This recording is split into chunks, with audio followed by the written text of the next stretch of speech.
donc madame vous disiez nga ni Ndella par ci Ndella par là ci am na loo doon wax sànq daal. li ma wax kay dafa am solo. muy. su fekkee xam nga maa ngi lay observé sànq ba léegi. xam ne yow yàgg nga maa suivre. samedi lu xew. mais c'est normal. samedi maa ngi woon DTV. ñu ne ma dëkk bi dafa jaxasoo ma ne leen rek moo tax mu jaxasoo. Macky Sall dafa iñaane nouvelle génération d'hommes et de femmes politiques ñu toog 2024.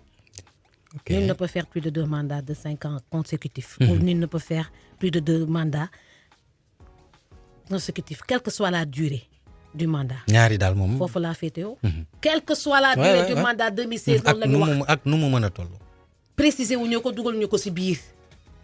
loolu moo tax ma yëngal dëkk bi depuis samedi RG yeeg ñëpp dof nañu ñu yee Macky Sall jógal. am na lu xew de. muy sa ndaw saa ngi wax de te kii kenn mënu ko arrêté man ne ko joxoo ma lekk joxoo ma naan. waaw. soo ma meree je m'en fous 2024 lay jeex kese ñu ne kii caaxaanul de. mi ngi dëggal affaire bi te xale yi moom la ñuy àndal. dégg nga wax ji. dégg naa la ma ne ko saraax bind sama page Facebook. pas de 3e mandat pour Macky Sall noonu laa ko tuddee. dégg nga wax ji. muy nelaw di nelaw mu ne léegi lii xaaral il faut ma arrêté ko comme que moom assistant ñëpp teg si bët. waaw problème saa yu amee kenn du ma wàllu. man kese may nekk ak samay garde corps. garde corps yi sax da ngay daw ba ma. xaaral ma dellu si sama assistant bi waay mooy poste premier ministre bi. moo tax ma la dégg naa la ba ngay. te du poste premier ministre bi kese de. ok daanelal. ñu ne modification constitution lan la ñuy fiy modifié. 2016 de defar nañu lépp ba pare. bugg a jaar nag assemblée nationale dafa loo koo xam ne kenn du ko nangu. et malheureusement dafa am majorité. malheureusement dafa am majorité mécanique. Macky Sall poste premier ministre soxla na ko gaa moom mais limitation de mandat moo ko tere nelaw. kon pour yow ni ko yenn observateur avec si kanam rawu lu bët. waaw non waaw d'accord mais dañu nekk ci loo xamante ni foo mu leer parce que fi nga démarré macha allah man maa ngi lay suivre bu baax a baax xam naa fi nga jëm mais du ma ko wax damay bàyyi nga waxal ko si bopp kon Dofina si je comprends bien. pas Dofina non. il n'est pas généreux pour chercher Dofina mais non. à ce point. il n'est pas généreux. mais boobaa kon. s'il était généreux du bàyyi jeunesse bi sonn tumuranke financé wul jeunes yi y a des agences de l'emploi agences yu kenn xamul mais dafa say enquête dafa say micro-trottoir dugg si dëkk bi si communes yi nga xam ne jeunes yi amuñu dara affaire du Jakarta wala mbaam sëf du mbaam sëf yi Jakarta du DER aussi DER bi kat pour ñoom la amoo ci Ndella amoo ci DER bi man soxla woon naa ko mais est-ce que dugal nga aussi dugaluma mais dugalal rek yow it c'est jamais parce que aussi quand même da ngay créer emploi quoi qu'on dise da ngay yore ay nit yoo xam da nga leen di fay mais gars yi daal ñu ngoog daal dañoo égoïste seen bopp rek la ngi tal Macky Sall affaire premier ministre yooyu soxla na ko parce que il faut moom ku ko assister waaye daf si bëgg dañ si boole waale modification ñu koy xatee constitution bi te doo ko nangu duñ ko nangu mais am nañu benn majorité dina intervenir dina certainement dugal benn projet de loi pour dindi nul ne peut faire plus de 2 mandats consécutifs. te boobaa di nga ko TikTok de. waxuma TikTok bu boobaa xale yi ñooy nee noore ça veut dire que dafay jéem a essayer présenter en 2024 kenn du ko voté. ñu ñëw ci ñaareelu pàcc bi ñu gis ni alxamis door nañ campagne 16 jours d'activisme jëm ci méthode yi nga xam ni dañ koy def soxna yi alxamis lañ ko door.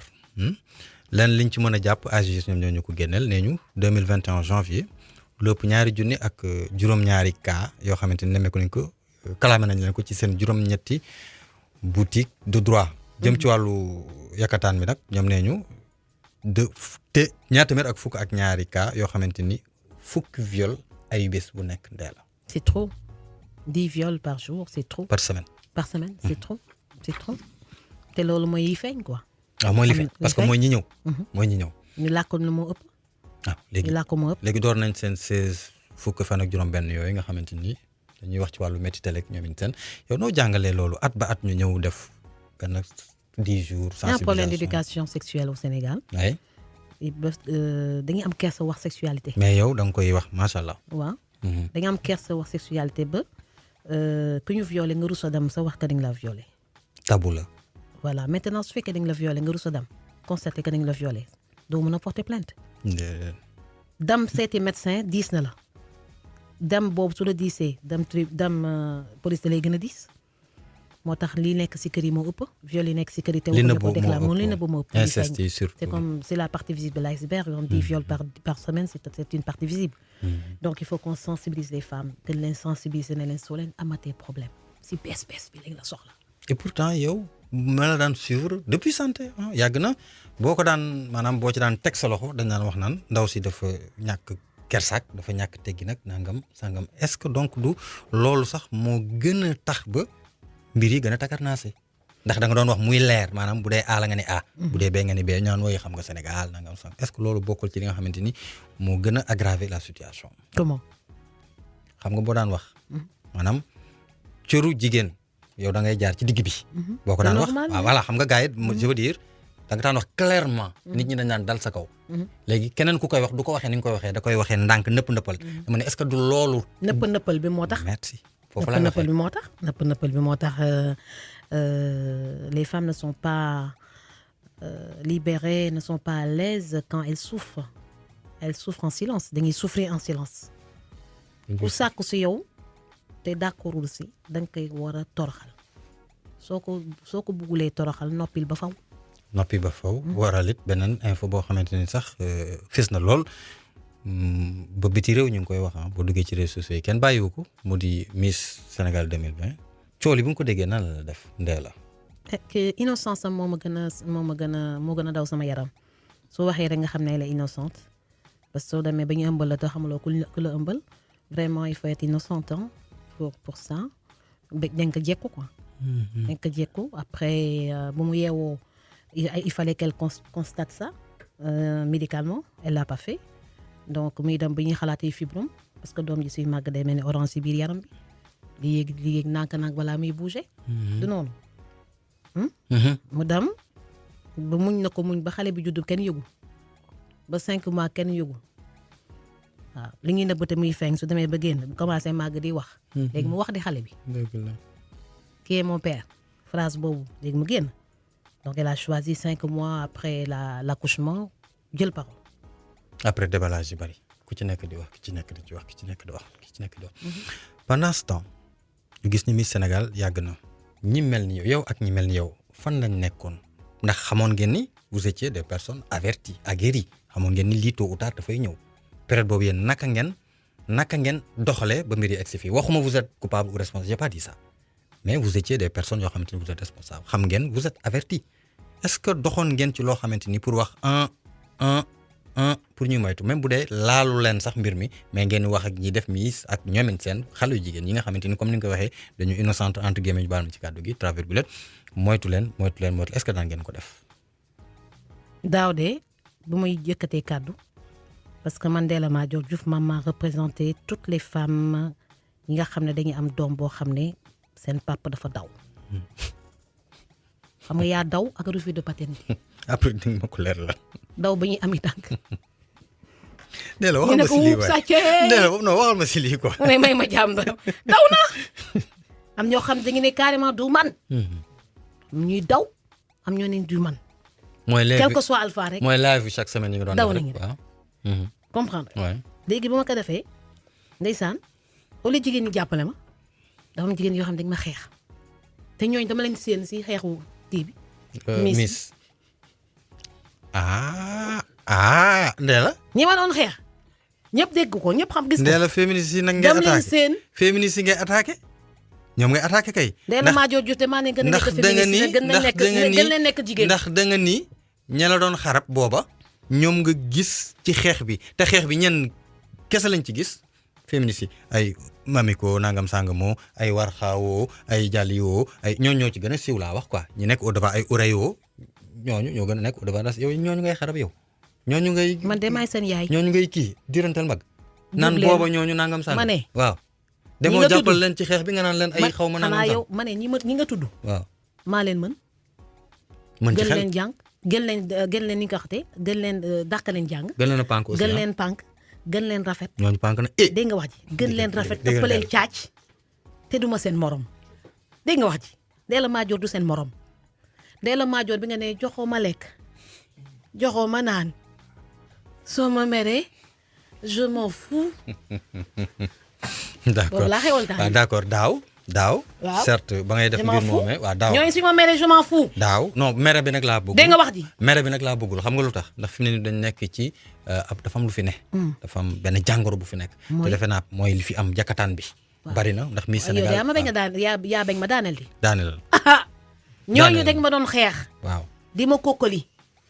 di sàcc ay interviews sax pour waxtaan leneen ñu saraax wax si wax yi doo xam ne bokkul si ñooñu nag laa seen mu ne waaye yow kii du diw kii may seen fele kii du diw kii ma doon xeex fii kii du diw ay waay ñii ñoo yabaate waay yàlla toroxal na leen ba pare xeex dañ koy gëm quelle que soit la personne na nekk jigéen rek les femmes doivent être solidaires. ok dégg nga wax ji. fàtte nañu sa affaire xale bu am 5 mois xam nga li ñuy wax licence Miss xaalis bi 200 millions ñu dégg moo leen dof loolu lu bëgg a créer Miss créer xaw ma mi entrepreneuriat loo bëgg a créer ko mais bu leen jaar si Miss bi l'autre ki ngi xeex war na ñu rus sa loolu kooku baalu na àq ba pare gis nga dans la vie même dans la bataille il faut être généreux. mais xëy na aussi période bi mu defee kii ñuy xeex di ko porter plainte porter na kii na ba pare. waaw mais xëy na jégalu na ba pare xeex bi dañuy waroon ne. qui est l'auteur de la grossesse foofu lañu war a xeex dañu war a booloo pour xam kan moo biiral. ci booloo boobu nag laa kan moo daw. ci booloo boobu nag laa mais ku ne ay apologie viol ak yu kan xamul ndaw si kii wax juum mère elle n'a pas été bien préparée mu nekk sur la défensive wax benn wax jégalu na kon orienté leen xeex ba lokkati dugg leen si dëkk bi ba xam kan moo biiral loolay wax bi kon bu mu leen gisee nee démb affaire dama jàpp rek quoi.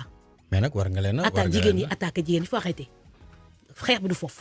waaw xeex bi du foofu. xeex fan la kan moo def lii. naka la ñuy def. naka la ñuy def ba nax xale bi naka la ñuy def pour jàppale xale bi. léegi nag solution pour xale bi mun a màgg dans la. léegi nag solution boobu nag laa bëgg justement bien que ay non entre guillemets ngeen woon démb yow ak ñooñu ngay wax mais tey xëy na l'essentiel ak li xew war na leen mën a booloo kenn xàccandoo. non ma kenn. man daa toog naa ñu may attaqué par rapport ak ce qui vient. waaw li nga fi jot a génn. damay clarifier voilà noonu laa ko indee quoi parce que ñi la doon xarab ñoom ñoo nangam sax. mais fi mu ne nii yéen a bokk benn combat boo xamante ni il faut ñu régler ko nii. bokkuñu combat ñii ay licence la ñuy wax. ñii ay xaalis la ñuy wax. ñii ay récupération d'organisation la ñuy wax man dama bëgg a xam auteur bi toppatoo xale bi.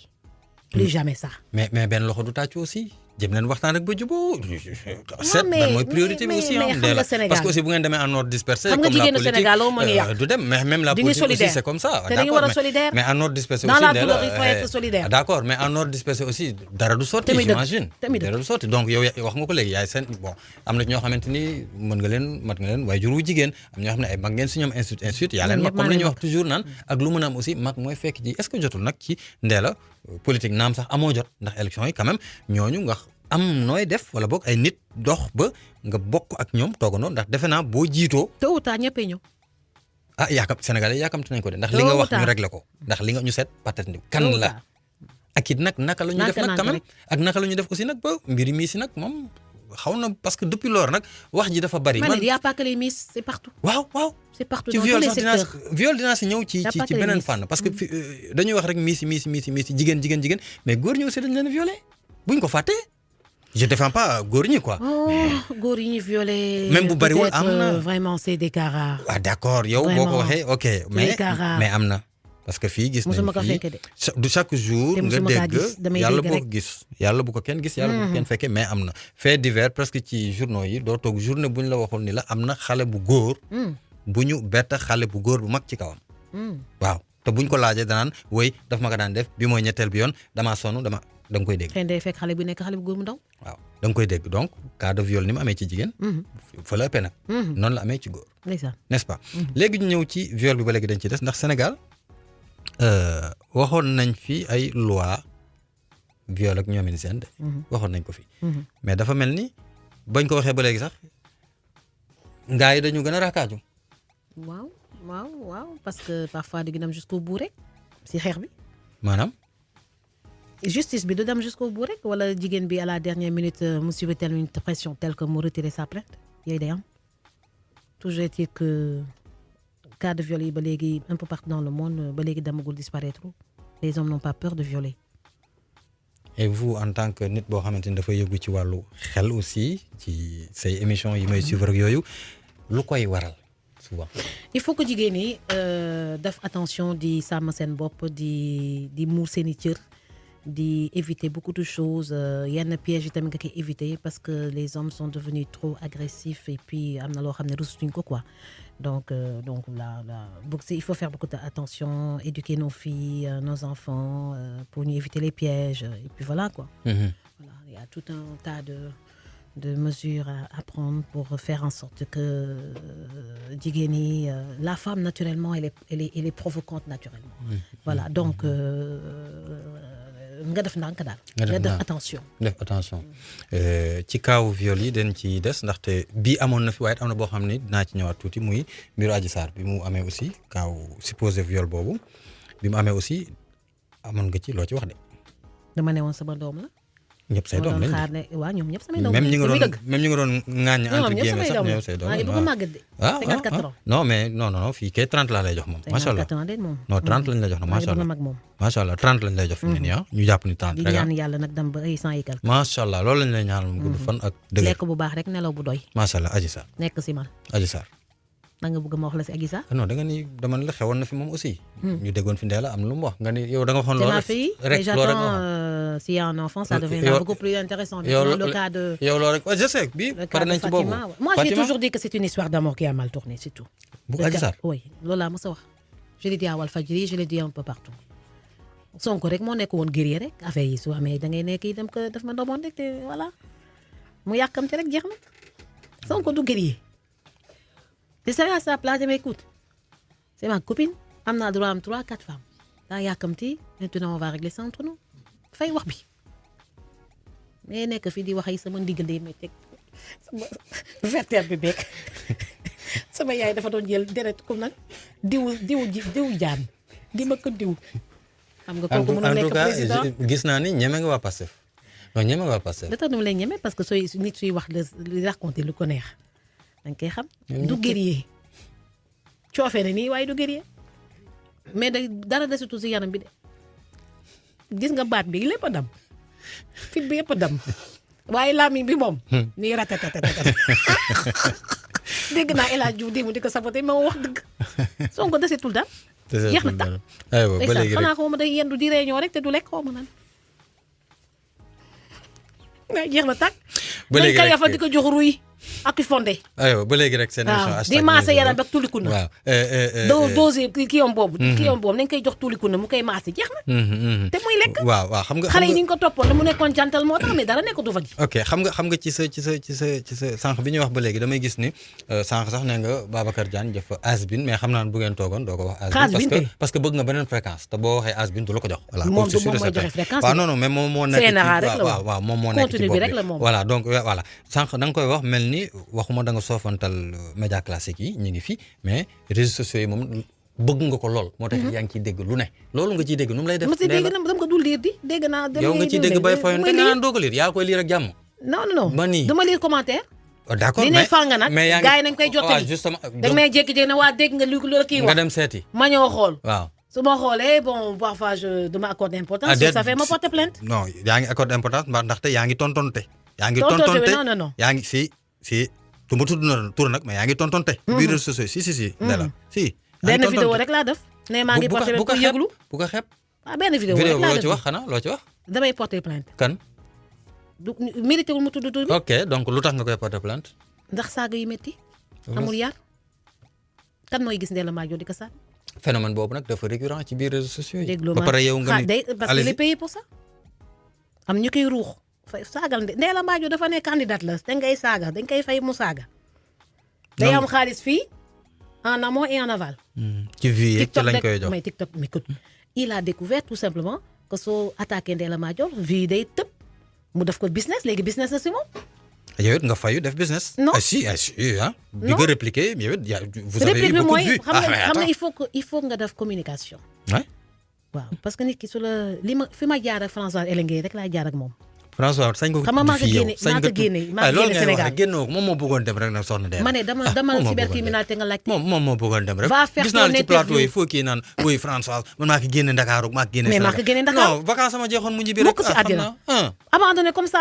waaw Adji Sarr. waaw ah da ko abandonné kon abandonné da ko. ko abandonné léegi bàyyante na ngi di. hay depuis ñaari fan. déet waay wala yëguloo li xew. yëguloo ko non xam nga damay bu ma yëgee il faut que ma topp ba am lu leer du ma yëg nii rek wax waaw damay dem ci info bi demaat gëstu. François Hélène Gueye mën na la wax lu ne xam nga temps yëpp maa ngi koy wax maa tey wax ko parce que may def sama communication si François Hélène Gueye il faut que àddina bi yëpp xam que Ndella Madior Diouf moo génne François Hélène Gueye ne ko dégage génn Sénégal. te ngeen àndoon di xeex benn xeex. mosuñoo ànd xeex ñu non ma doon mais da nga doon défendre Adji bon je veux dire yaa ngi sa doom la woon. Youma Aïssa Ba moo njëkk a défendre Adji ma tegu si bi ma nekkee Seneweb ne François Adji Sarr sama doom la léegi maa ngi xaar viol suivi de grossesse loolu laa wax mais une histoire d'abord qui a mal tourné sama yoon ne aussi. léegi François daal une histoire d'amour mal tourné sama yoon ne aussi mais s'il y a viol suivi de grossesse père enfant non reconnu. il faut nga dox ma jóg kon man loolu laa doon xaar soo amulee sama yoon ne aussi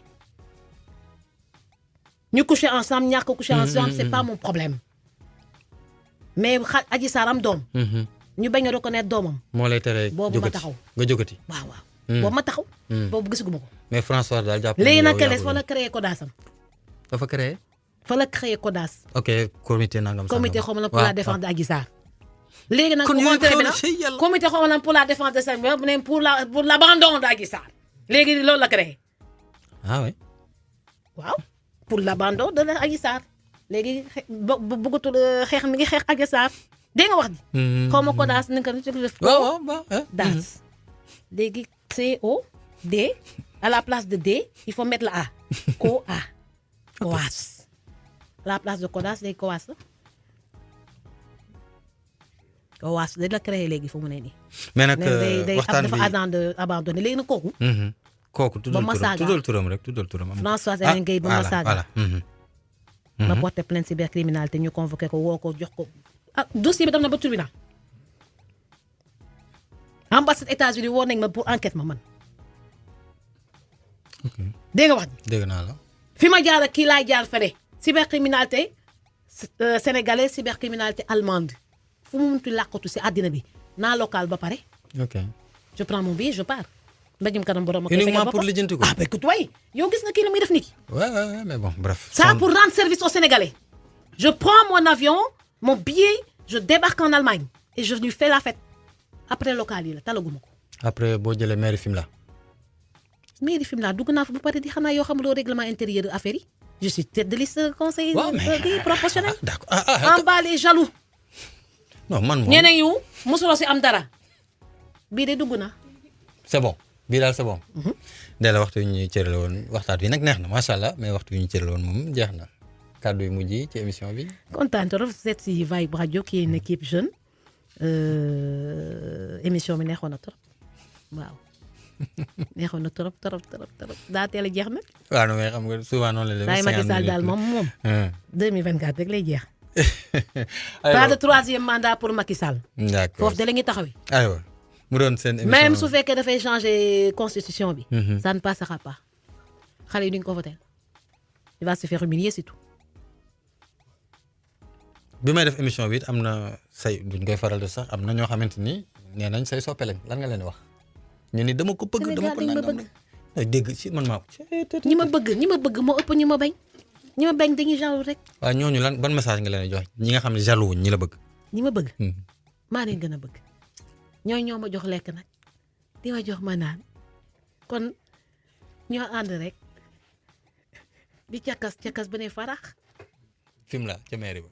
mu xeeb nañ loolu. macha allah biir palais rek. aywa mu doon seen émission #10.